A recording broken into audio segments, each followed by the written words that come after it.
Hello friends, आज हम आपके लिए लेकर आए हैं कक्षा 8 की पुस्तक विज्ञान की इसका पाठ 5 का भाग 2। भाग 1 में जो है हमने जाना कि जो है सूक्ष्म जीव जो है कितने भागों में इनको बांटा गया है और इनके बारे में हमने सामान्य परिचय इनका जाना कि सूक्ष्म जीव कैसे होते हैं, इनकी बनावट कैसी होती है।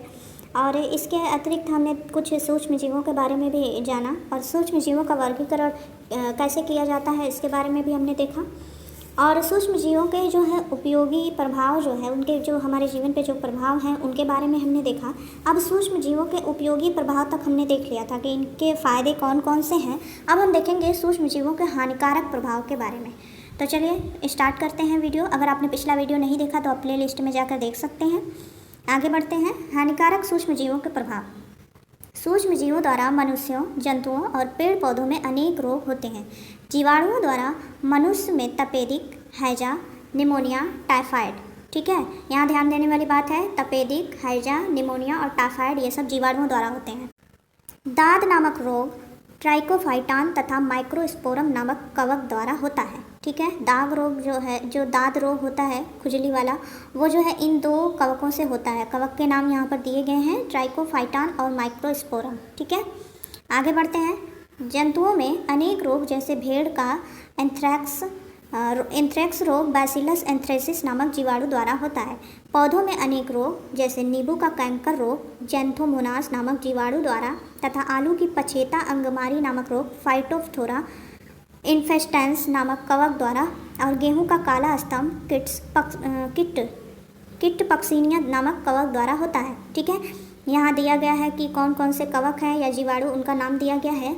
आगे देखते हैं। कुछ सूक्ष्म जीव खाद्य पदार्थों को नष्ट कर देते हैं जैसे राइजोपस, म्यूकर आदि कवक रोटी, ब्रेड, अचार, मुरब्बा आदि को नष्ट कर देते हैं। इसी प्रकार क्लास्ट्रीडियम बोटुलिनम नामक जीवाणु खाद्य पदार्थ को विषाक्त कर देते हैं।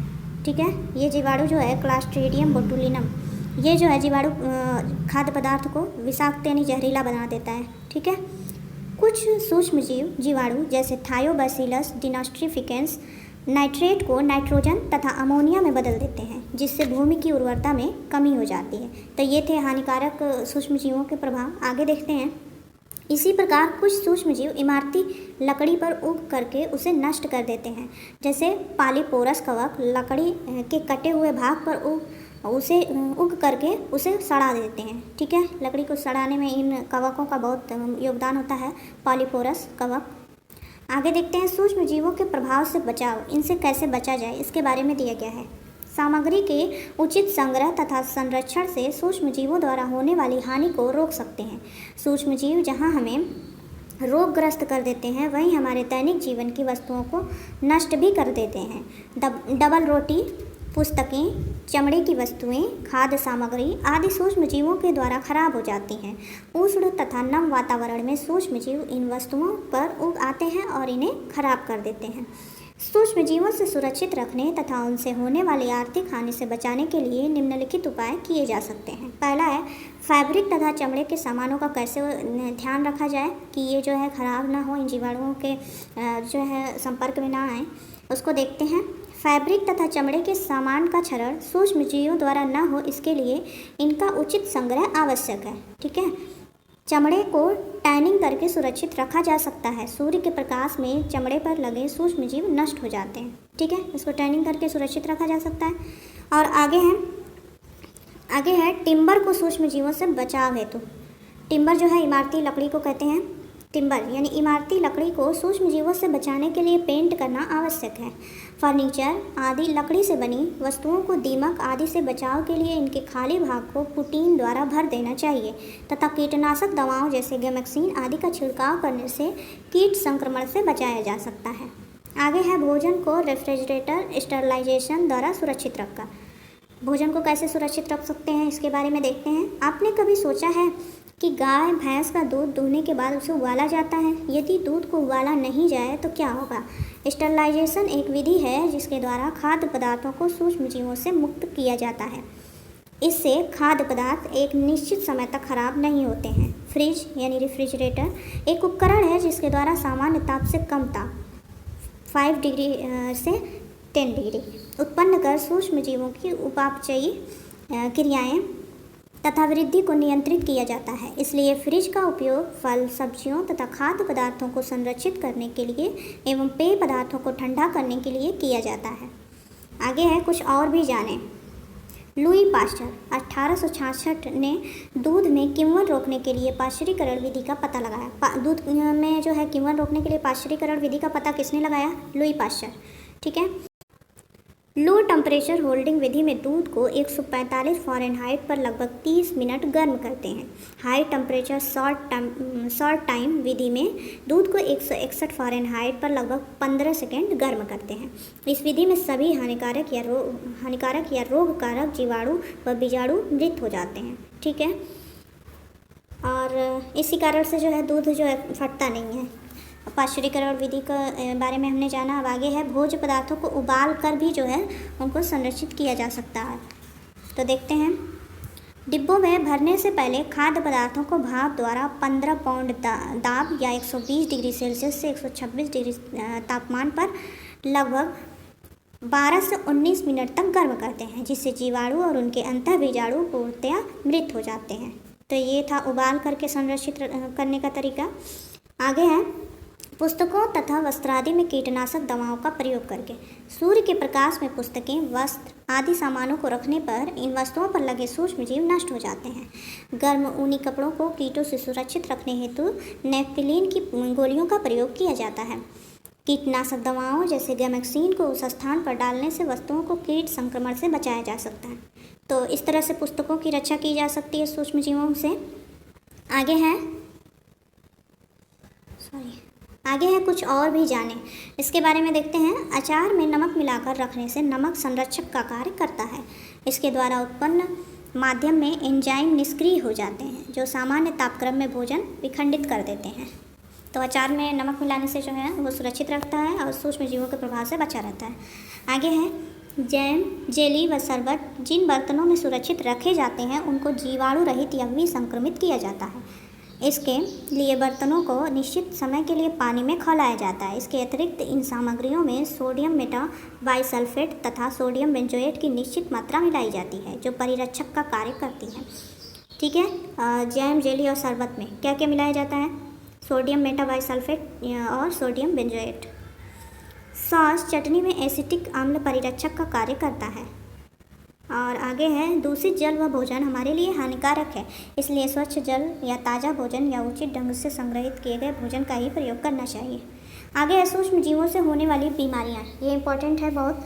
देखते हैं कौन कौन सी बीमारियां होती हैं इन सूक्ष्म जीवों से। सूक्ष्म जीव सर्वव्यापी होते हैं और जीवधारियों के जीवन को प्रत्यक्ष अथवा अप्रत्यक्ष रूप से प्रभावित करते हैं। सूक्ष्म जीव मनुष्यों, जंतुओं और पौधों में अनेक रोग उत्पन्न करते हैं। रोग उत्पन्न करने वाले सूक्ष्म जीव रोगाणु कहलाते हैं। मनुष्यों में रोग उत्पन्न करने वाले सूक्ष्म जीव श्वास द्वारा, पेयजल एवं भोजन द्वारा हमारे शरीर में प्रवेश करते हैं। संक्रमित व्यक्ति अथवा जंतु के सीधे संपर्क में आने पर भी रोग का संचरण हो सकता है। सूक्ष्म जीवों द्वारा होने वाले ऐसे रोग को एक संक्रमित व्यक्ति से स्वस्थ व्यक्ति में वायु, जल, भोजन अथवा संपर्क द्वारा फैलते हैं। संक्रमणीय रोग कहलाते हैं। उदाहरणों के लिए है सामान्य सर्दी, जुकाम, क्षय रोग, ये सब संपर्क द्वारा फैलते हैं, इसलिए इन्हें संक्रमणीय रोग कहते हैं। ठीक है। मनुष्य में सूक्ष्म जीवों द्वारा होने वाले सामान्य रोग। निम्नलिखित तालिका में सूक्ष्म जीवों से होने वाले सामान्य रोगों के नाम, उनके रोगाणु के नाम, संचरण के तरीके और बचाव के उपाय दिए गए हैं। देखते हैं तालिका। ये तालिका दी गई है। मानव रोग, देखिए इसमें क्षय रोग, खसरा, चिकन पॉक्स, पोलियो ये है। और देखिए इसमें दिया गया है रोग कारक सूक्ष्म जीव। देखिए क्षय रोग जो है ये जीवाणु से होता है, वायु से फैलता है। रोगी व्यक्ति की पूरी तरह से अन्य व्यक्तियों से अलग रखना चाहिए, इसका बचाव यही है। और रोगी की व्यक्तिगत वस्तुओं को अलग रखना चाहिए, उसे उचित समय पर टीकाकरण करना चाहिए। और देखिए खसरा विषाणु से फैलता है, चिकन पॉक्स विषाणु से, पोलियो विषाणु से। ये इंपॉर्टेंट पॉइंट है, कौन कौन सा रोग जो है विषाणु से फैलता है और कौन कौन सा जीवाणु से। हैजा जीवाणु से फैलता है, टाइफाइड जीवाणु से, और हेपेटाइटिस ये जो है विषाणु से, मलेरिया प्रोटोजोआ से, और डेंगू जो है विषाणु से, और चिकनगुनिया विषाणु से। ये आपको बहुत ध्यान देना है इसको, जो ये तालिका दी गई है कि इसमें कौन सा रोग किस सूक्ष्म जीव के प्रभाव से होता है और उनके संचरण का तरीका यहाँ पर दिया गया है। आप पॉज करके इसे ध्यानपूर्वक समझ सकते हैं। आगे बढ़ते हैं।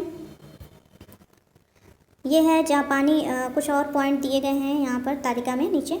जापानी मस्तिष्क ज्वर ये जो है विषाणु से फैलता है, और एक्यूट विषाणु से, और इंसेफेलाइटिस जो है सिंड्रोम, ये सब जो है दिया गया है। ये सब विषाणु, जीवाणु, कवक, परजीवी, स्पाइरोकीट्स, इन सब से फैलते हैं। आप इन्हें ध्यानपूर्वक जो है पॉज करके समझ सकते हैं, और इससे बचाव का उपाय भी यहाँ दिया गया है। आगे बढ़ते हैं। डेंगू, डेंगू के बारे में दिया गया है।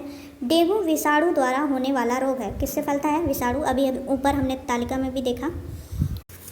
डेंगू रोग के विषाणु डेंगू रोग से पीड़ित व्यक्ति से स्वस्थ मनुष्य में टाइगर मच्छर एडीज इजिप्ट के काटने से पहुँचते हैं। कौन से मच्छर से? Aedes aegypti. ठीक है, इसको ध्यान देना है। डेंगू कौन से मच्छर से फैलता है? Aedes Egypt. टाइगर मच्छर वाहक वेक्टर का कार्य करता है। यह मच्छर दिन में काटता है। डेंगू रोग से पीड़ित व्यक्ति में तीव्र ज्वर, सिर दर्द, आंखों के पीछे दर्द होता है, शरीर पर चकत्ते निकल आते हैं। कभी कभी तीव्र ज्वर के साथ नाक, कान या मुख से रक्तस्राव भी होने लगता है। डेंगू से पीड़ित व्यक्ति को आराम करना चाहिए तथा कुशल चिकित्सक से उपचार कराना चाहिए। आगे है चिकनगुनिया के बारे में। ये था डेंगू के बारे में, और आगे है चिकनगुनिया के बारे में। डेंगू जो है किससे फैलता है? विषाणु से। ध्यान देने वाली चीज़ है। और कौन से मच्छर से फैलता है? Aedes aegypti. ठीक है, चिकनगुनिया के बारे में देखते हैं। चिकनगुनिया भी टाइगर मच्छर एडीज इजिप्ट के काटने से विषाणु द्वारा होने वाला एक रोग है। यह रोग रोगी से स्वस्थ व्यक्ति को टाइगर मच्छर के काटने से फैलता है। चिकनगुनिया से पीड़ित व्यक्ति में तीव्र बुखार तथा जोड़ों में दर्द होता है। कभी कभी जोड़ों में सूजन भी हो सकती है। चिकनगुनिया से पीड़ित व्यक्ति को आराम करना चाहिए तथा डॉक्टर की सलाह से उपचार करना चाहिए। तो ये था चिकनगुनिया के बारे में। ये भी एडिस इजिप्ट मच्छर के काटने से, इजिप्टी मच्छर के काटने से फैलता है, और फिर जो है ये भी विषाणु से होने वाला रोग है। आगे बढ़ते हैं। मलेरिया के बारे में दिया गया है। मलेरिया प्लाज्मोडियम नामक प्रोटोजोआ द्वारा होने वाला रोग है। प्रोटोजोआ से फैलता है ये, प्लाज्मोडियम नामक प्रोटोजोआ। प्रोटोजोआ का नाम है प्लाज्मोडियम। इस रोग का वाहक मादा एनाफिलीज मच्छर है। कौन से मच्छर? मादा एनाफिलीज मच्छर। जब मादा एनाफिलीज मच्छर मलेरिया से पीड़ित व्यक्ति को काटती है तो रोगी व्यक्ति के रक्त के साथ प्लाज्मोडियम भी मच्छर के शरीर में आ जाता है। जब यह मच्छर स्वस्थ व्यक्ति को काटती है तो प्लाज्मोडियम को स्वस्थ मनुष्य में पहुंचा देती है। मलेरिया से पीड़ित व्यक्ति को जुगड़ी के साथ बुखार आता है। रोगी को तुरंत चिकित्सक की देखरेख में उपचार कराना चाहिए। तो ये था मलेरिया के बारे में। आगे हैं पौधों में सूक्ष्म जीव द्वारा होने वाले सामान्य रोग। अब पौधों में कौन कौन से रोग होते हैं इसके बारे में दिया गया है। जंतुओं की भांति पौधों में भी सूक्ष्म जीवों द्वारा अनेक रोग हो जाते हैं। क्या आपने ऐसे गेहूं के पौधे की बाल देखी है जिसमें दाने ही नहीं बने हैं और उनकी जगह पाउडर नुमा पदार्थ है? ऐसा पौधे के फफूंद द्वारा रोग ग्रसित होने के कारण होता है। आपने अवश्य किसी न किसी रोगग्रस्त पौधे को देखा होगा। अधिकांश रोगों के कारक सूक्ष्म जीव होते हैं। निम्नलिखित तालिका में पौधों में होने वाले कुछ सामान्य रोगों का विवरण दिया गया है। देखते हैं तालिका। गेहूं की गेरुई रोग किसके द्वारा? कवक द्वारा होती है। गेहूं का कंडुआ रोग कवक द्वारा। नींबू का कैंकर रोग जीवाणु द्वारा होता है। आलू में वलय विलगन रिंग रॉट ऑफ पोटैटो जिसको बोलते हैं, ये जीवाणु द्वारा होता है। तंबाकू का मोजेक रोग विषाणु द्वारा होता है। और लीफ कर्ल ऑफ कुकुरबिट ये लौकी में होता है, और ये होता है विषाणु द्वारा। तो ये थी कुछ जो है रोग जो पौधों में होते हैं और फसलों को नुकसान पहुंचाते हैं, इनके बारे में दिया गया था। इनके कारण के बारे में, कौन कौन से सूक्ष्म जीव इनके कारक होते हैं। तो ये था भाग 2 पार्ट 5 का। अगले भाग में हम लेकर आएंगे कि जो है सूक्ष्म जीवों से कैसे संक्रमण फैलता है और इनके रोगों के बचाव, टीकाकरण के बारे में, एड्स के बारे में, इन सब के बारे में हम अगले वीडियो में लेकर आएंगे। वीडियो काफ़ी लंबा हो जाएगा, तो प्लीज़ चैनल को सब्सक्राइब करें, वीडियो को लाइक करें। Thank you.